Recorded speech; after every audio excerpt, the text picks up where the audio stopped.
There is a lot of concern that AI will disrupt the workforce, will replace humans with bots and machines. And so as leaders, we need to understand how to lead our teams through this transition and help them understand that they may not be replaced by AI, but they may be replaced by people who know how to use AI to their advantages.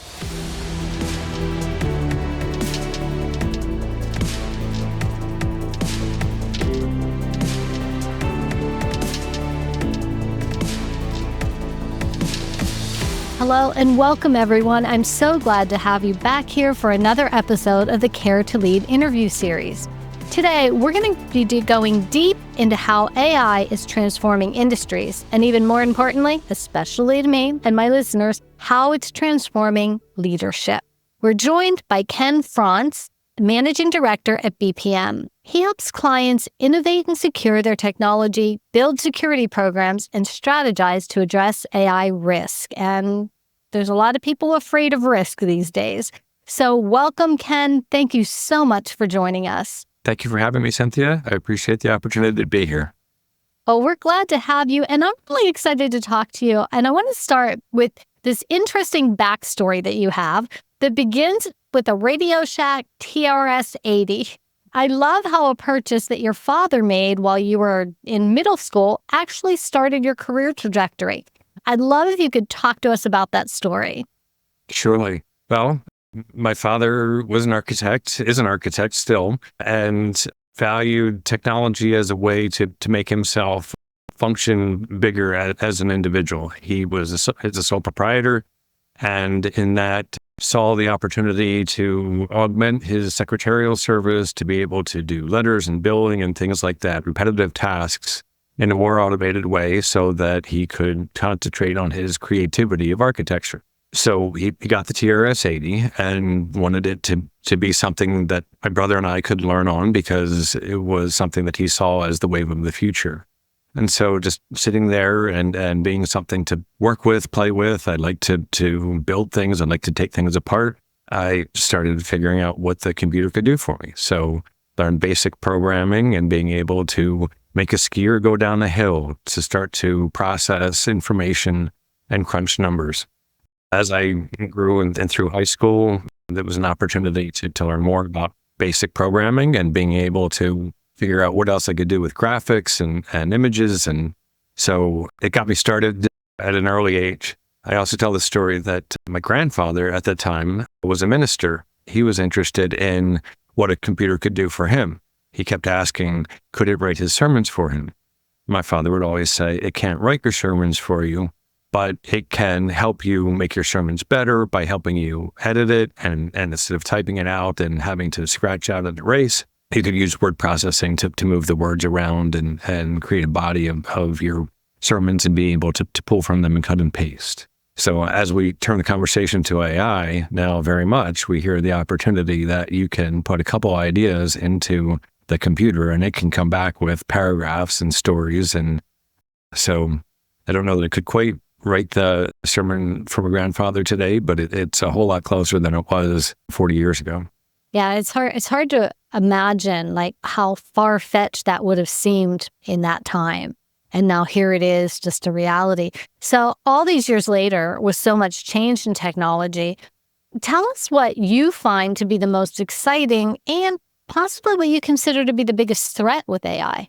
To me, the most exciting is the opportunity to be bigger than ourselves, to continue to do things that are beyond the human capacity that existed even 5-10 years ago. Coming from security, from cyber, the ability to examine more systems, to run more simulations, to be able to do continuous processing on what the types of threats are that are coming at us from different adversaries. To me, that's hugely powerful. The creativity engines, the ability to do different kinds of imaging and to be able to free the humans from the mundane and repeatable tasks to be able to expand our creativity and do things in a big way going forward. That to me is the most exciting. So how about the biggest risk? The biggest risk, we see our adversaries being creative as well and using technology to change the ways that they can come at us. So whether it's the deep fakes and the imaging and the realism that can be put into the human interaction and being able to simulate trustworthy people with false statements. I think that's a huge risk, especially coming into election season. But also the idea that people can use the AI to innovate malware, to make minor changes that it still has the same effect, but maybe is not being picked up by pattern recognition, digital signatures in the way that it was. Then combined to that, just the idea that we will put more and more functions into systems that are being supported with AI. And so the ability to manipulate that, to disrupt it, and have more ways that systems can be brought down and not available, or perform functions that are less than what we intended. Those are some of the risks I see. For all the excitement, there's also there are a lot of risks, and it's going to be our job, I think, as and generationally, the next generation, to navigate those risks and to minimize those risks and be as ethical as possible with the use of AI. So I am, as you know, an executive leadership coach, and leadership is like really near and dear to my heart. And so I'd like to ask your thoughts about what you believe leaders need to understand about AI. And I don't mean about what AI is capable of, but how does AI, in your perspective, change how we lead? Well, I think that there is a lot of concern that AI will disrupt the workforce, will replace humans with bots and machines. And so as leaders, we need to understand how to lead our teams through this transition and help them understand that they may not be replaced by AI, but they may be replaced by people who know how to use AI to their advantages. And so as leaders, it's upskilling the workforce. It's having the ability to communicate how technology will continue to transform our workplaces and help people understand what it is that's going to impact them so that they can continue to grow their skills. When I think about the technology that was available to me when I started my career 30-some years ago, it took a lot of imagination, innovation, incremental changes along those years to be able to understand what the next wave of technology would do for us. And so it's constantly retraining, constantly upskilling, constantly communicating how it is that the new technologies are going to change our world and how we need to use that in our business. I love that. And I agree with you 1,000%. And I also think, and I'd like to piggyback on that and kind of get your thoughts. I actually think that leaders have to have a different skill set today than they ever had to have before, because we've always, as executive leaders, we've always had to lead organizations through change. But now that's kind of on steroids because change is happening so fast. So not only do we have to have the skills to navigate and lead teams and keep their buy-in, we have to be able to change on a dime. And we have to be able to keep our teams ready and willing to change on a dime and understand that the goal that we had 2 weeks ago might have changed because the technology is changing. And that's not a skill set, in my perspective, my understanding. It's not really a skill set that's innate to leaders. It's something that is new. And I think that our leaders in our industries today are going to have to actually up-level their own skill sets. What are your thoughts on that? Most definitely.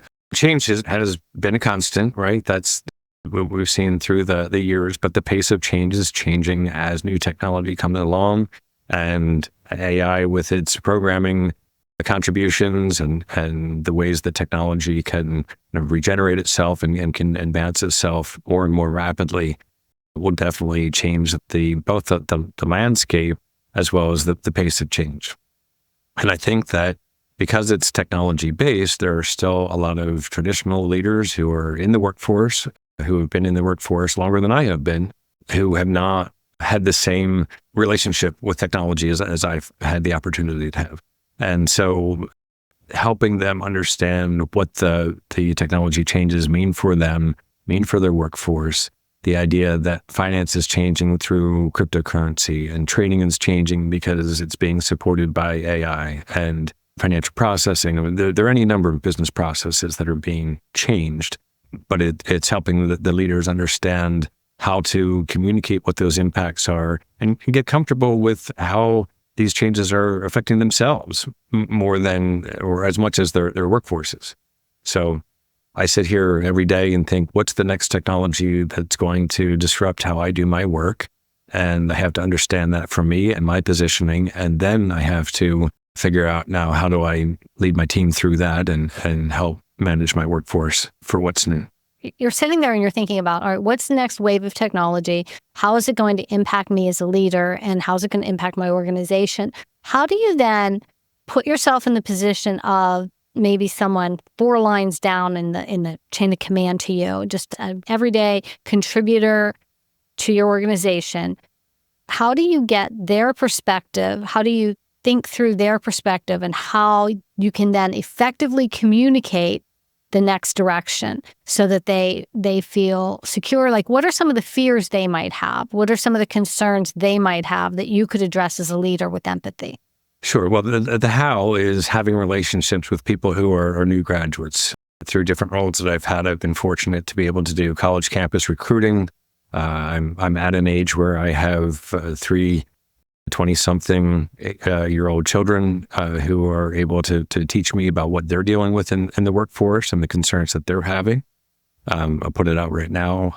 Applicant tracking systems and the AI automation that's part of that is something that is very disruptive to how jobs are searched for and found and recruited for.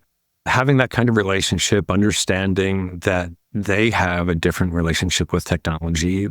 The kids are all still at an age where they remember life without an iPhone, but it won't be long before that technology is assumed and understood, where many of us didn't have that come until well into our careers. So I think it's having that relationship, being able to have that back and forth, ask questions about what they're concerned about, and then learn from them as they're using technologies that are still foreign to me, and TikTok, barely Instagram, Facebook. There's still a lot of social media and evolutions to social media that we'll need to continue to learn about, because this whole concept of influencers and getting influence and being able to send messages out and maybe that's a new way of leadership, right? I haven't taken to creating TikTok videos for my team, but the concept is there. Yeah, it's funny that you say that, because my marketing team just telling me this weekend, you have to get a TikTok account. So I opened this TikTok account, and the first thing I did, I screwed it up. I was trying to change a profile picture, and I accidentally posted some story or something of my picture with this music that I've never heard before about how I like to be a pretty lady or something. I'm like, how did I do that? I don't even know what I just did. So I'm like, I'm going to have to tell my marketing team they're going to take over TikTok if I'm going to try to do it.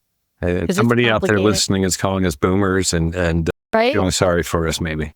Yeah. I always thought, like, I stay away from Facebook and Instagram. Like, I'm on them, I have a presence, but my team kind of does it. And I always thought TikTok was for the very young.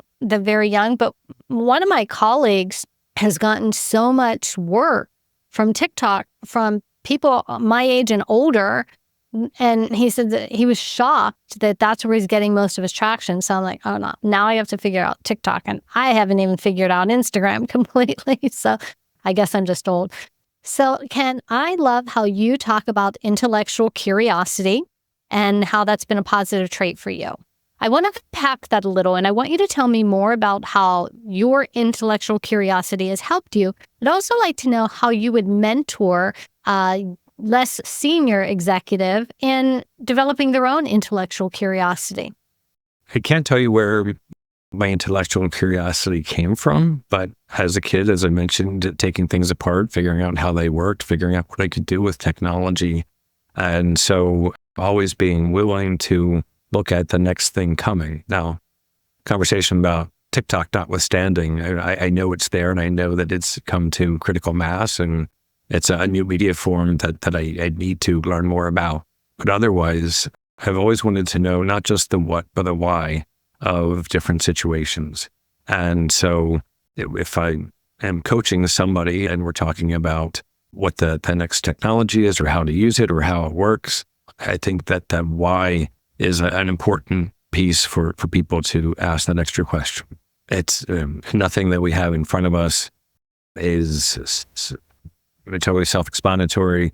if we want to continue to innovate with technology, if we want to innovate with people and leadership, and kind of taking this to leadership conversations, if somebody's not performing the way that I would hope, or the way that I think is optimized even for them in their careers, I think it's important to ask why or why not. And, what are they dealing with at home? What are they dealing with professionally, skill set? I know that whatever their past experience is, it can't be the same as mine because we're all individuals. So putting a bow on it, I think that the curiosity is always go deeper, ask that next question, ask why the result is coming out the way it is. When we're looking at AI and we talk about the importance of human in the loop, what is the answer we get? Why is that the answer that we have? And that why should help us understand whether or not there's a problem with the system, whether the system's reliable, and whether we can depend on the answers that we're getting. I think you just touched on another important leadership skill that leaders need to have today, and that is that ability to keep asking questions rather than jumping in and solving problems. Because as leaders, as people that are trying to move an organization forward as fast as we can, it's really easy for us to jump in and solve things. When someone comes to a leader and they say, I'm having X problem, your immediate reaction is, okay, let's do this. And by asking more questions and peeling back the onion more, you're really developing that person and helping them solve their own problems. And that's a leadership skill. And it sounds to me like your own intellectual curiosity helps you naturally go into that mode. Am I correct in assuming that? I think it's a combination of things. Certainly that natural curiosity and my nature to ask questions and listen for answers is an important piece of that. And that I'm very fortunate that I've worked with leaders through my career who have asked me questions, put their trust in me, and let me make recommendations, and then ask me why those are the recommendations, and back it up with sound reasoning. So that combination of nature and nurture, comes into play. But I think it's definitely something that we can teach and coach to our youngest team members by asking them questions and asking for explanations and giving them opportunities to succeed, which is aligned with giving them the chance that they might not succeed, but they could try again and keep trying until they get it right. So resisting that urge to jump in. How do you make sure your culture and your organization is one where people feel comfortable taking risk? That's interesting. I've worked in cultures where the team has definitely not felt comfortable taking risks. They ask lots of questions. They defer to leadership. And so I think that part of it is just walking the walk. It's living the mantra and asking the questions and saying over and over again, I want your opinion. It's safe. There are no wrong answers. We'll work this through together, but let's sound it out. And that approach, I think, continues to assure the people that we're talking with and the people that we're asking to take chances that it's a safe workplace to be able to do that. Not all workplaces are like that, and not all situations are conducive to that kind of problem solving. I've definitely worked in high-risk situations where system outages can have life safety impacts. And so those are times when maybe we make sure that we problem solve faster. But still, it's important to have team members contributing, because that diversity of thought, the idea that somebody may have better idea than I have, is something important to me to find out from the people I work with. You're exactly right. And there are times, and obviously when it's more strategic conversations and discussions, it's easier than when it's like a life or death situation where you can't take a risk right now. You just have to go in and solve a problem. But one of the ways I always tell executives that works, because as you're trying to build this culture of feeling safe, it's not just about asking their opinion. It's about teaching them to disagree with you, teaching them to push back when they don't agree with you. So one of the exercises that I often encourage, especially the CEOs, because CEOs have position power, whether they recognize it, and they can think they have the most open door policy out there, they still have position power, and people are sometimes afraid to say what they really think. So I always like to encourage my CEOs to go into a meeting or a situation and say, this is the strategy that I see, that I believe is going to work for us to move forward. What I'd like to do now is sit back and let each of you poke as many holes in my theory as you possibly can. Because it's different than saying, what do you think? It's different than saying, what could you add? I'm asking you for real, direct, honest, negative feedback to tell me why I could be wrong. And I think that does multiple things. It shows your employees that you are okay with being wrong sometimes. And it shows your employees that it's okay to push back and give their honest opinion. And that helps build that culture of safety when it comes to speaking their mind on something and getting the best ideas out there. How does that resonate with you? I think that's absolutely right. And I like that technique. I don't know that it's one that I have practiced myself thoroughly and consistently, but the idea of putting an idea out to a group and asking for it to be challenged, to be able to consider the different options, I think makes a lot of sense. When I was working as a chief information security officer, there were a lot of times when I would hear messages about how something is being done, and the intellectual curiosity, the natural curiosity, I'm asking, where's the data to back that up? And sometimes, the data is different from the message I was receiving. And then we get into why is the message different? We're repeating a theme here, but I think that the approach to say it's okay to challenge, it's okay to deliver the bad news, because we need to focus on what the solution is and the fix, rather than my being right or my hearing what it is that you think that I want to hear.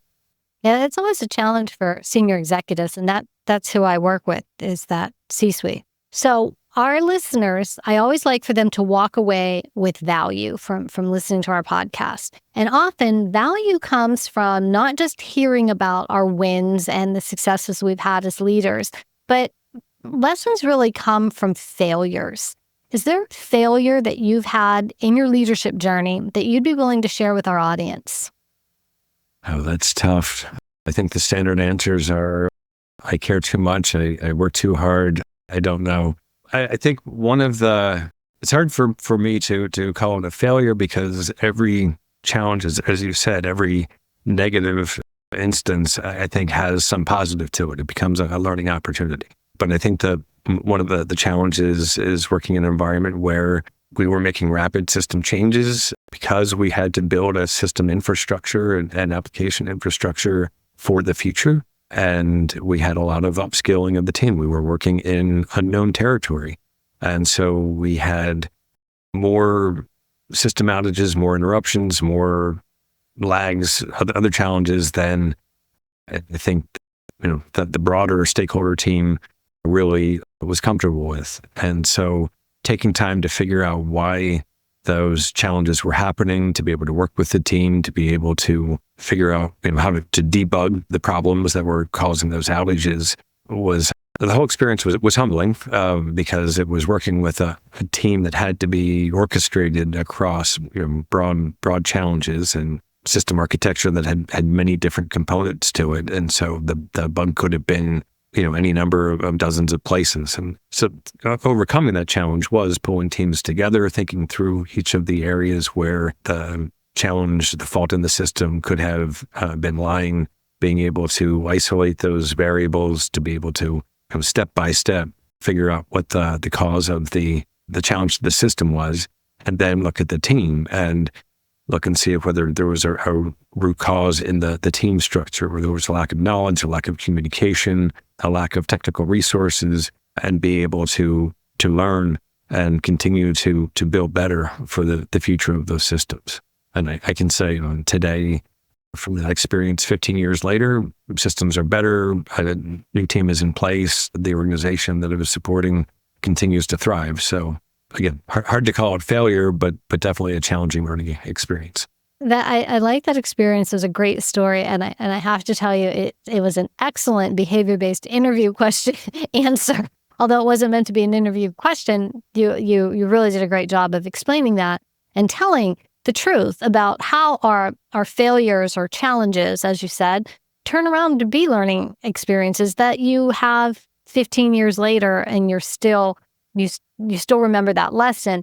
And the reason I brought up the interview question is because you really did a remarkable job of answering that. And I hope our listeners can rewind and listen to that again, because you will be asked that question in interviewing. Once you get past all the AI bots and all of those things, you're going to be asked a question about, although, as I said, I didn't intend that to be an interview question, it is a common interview question. Tell me about a time when you failed. Tell me about a time when things didn't work out to your experience. And often, we want to put our best foot forward and we say, well, that's really never happened. Or as Ken shared, well, sometimes I'm too nice or something like that. But when you can come up with a real example, the way Ken just did, and you can describe that example in detail, and you can tell the story completely and how it turned around to be a win for you in the end, or a learning experience at the very, very least, that's a win in the interview. So I had to throw that in because he did such a great job of answering that question. Thank you for that.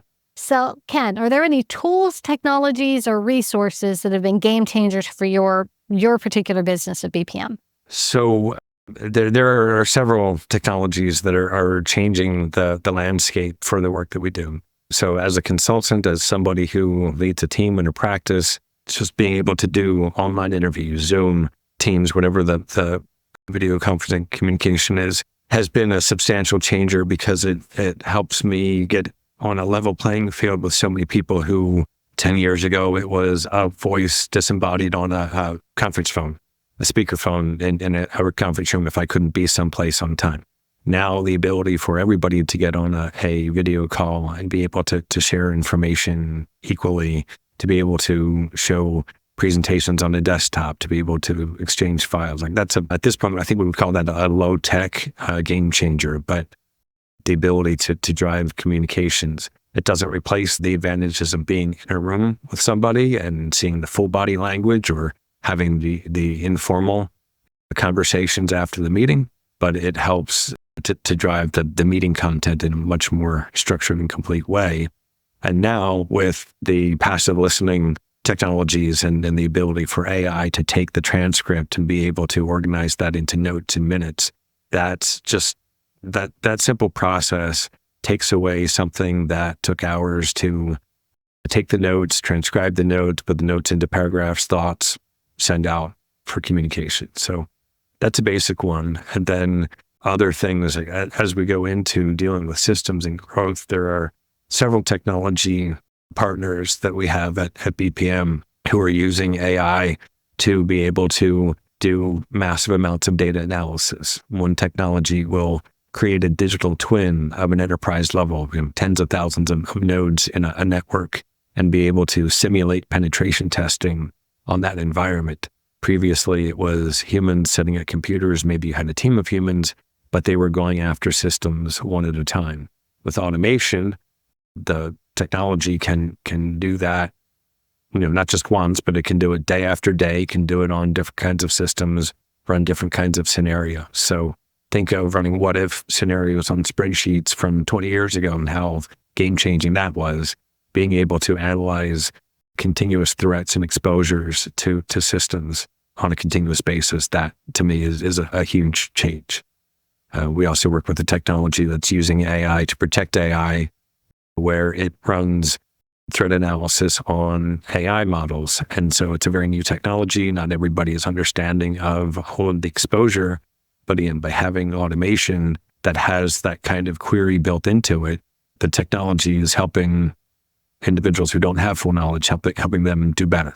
And then we see that kind of solution applying in healthcare, where passive listening helps doctors hear something in a conversation that they might have not picked up the first time, but the system hears it and says, ask about this condition that the patient mentioned, or analyze that data in a way that helps somebody see more and do more. So you kind of answered or started to answer my next question, but how do you see the future of BPM evolving, and what opportunities do you think it holds? BPM is making big investments in technology, is making big investments in how AI can help us deliver our services better. And we have an example where tax associates, if they can't reach the more experienced team members, well, they can go ask AI a question and they can get an answer. We talked about the importance of human in the loop, and all answers are reviewed at another point in time. But it helps that self-learning. It helps that intellectual curiosity. So, I think BPM will continue to use knowledge resources that are available. AI also has the ability to examine financial statements and financial reports and data in systems.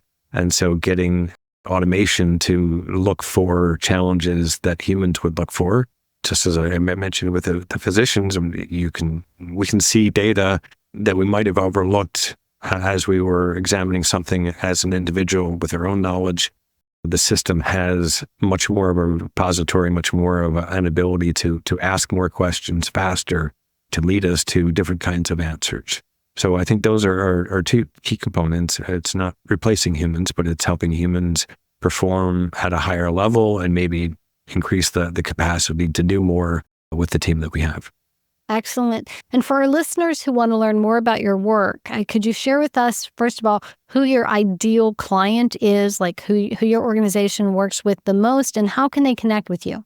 Sure. So my specific role is a cyber consultant with BPM. I get to be part of a leadership team, a broader team, thinking about solutions across the firm, but digging deep into what I do. I help companies address their technology risk and understand whether it's the new SEC requirements for cybersecurity reporting in their financial statements, or whether it is being able to understand the concept of materiality and whether a breach has reached that threshold where it has to be reported to the SEC in a specific way because it affects shareholders.